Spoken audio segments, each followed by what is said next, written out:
Sir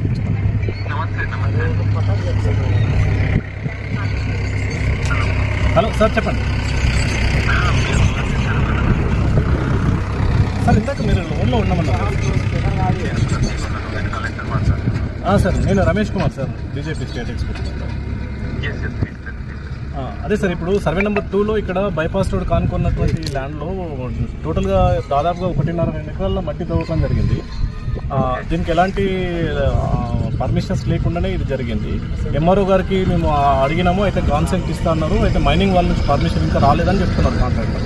రాకముందే ఇంత protection ఉంటే చాలా ఘోరమైనటువంటి పరిస్థితి.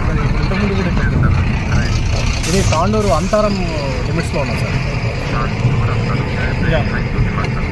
అయితే ఇదొక్కటి కాదు సార్, పెద్దెమ్మల్లో మరి శుద్ధ దాంట్లో కానీ ఇక్కడ కాపరాతి బండలు కానీ చాలా జరుగుతున్నాయి సార్. దీని మీద కొంచెం మీరు స్పెషల్ కాన్సర్న్ స్పెషల్ డ్రైవ్ చేసిన కొంత విజిట్ చేసి చూడండి సార్. ఈ ప్రభుత్వ సంపదని అంతా కూడా ఎట్లా పడితే అట్లా ఇప్పుడు ప్రభుత్వంలో కొంతమంది సపోర్ట్ చేస్తారా ఏందనే విషయం చాలా అనుమానాలు ఉన్నాయి. దీన్ని కొంత మీరు పర్సనల్గా తీసుకొని దీన్ని మాత్రం ఇమీడియట్గా ఆపే ప్రయత్నం చేయండి సార్. ఓకే.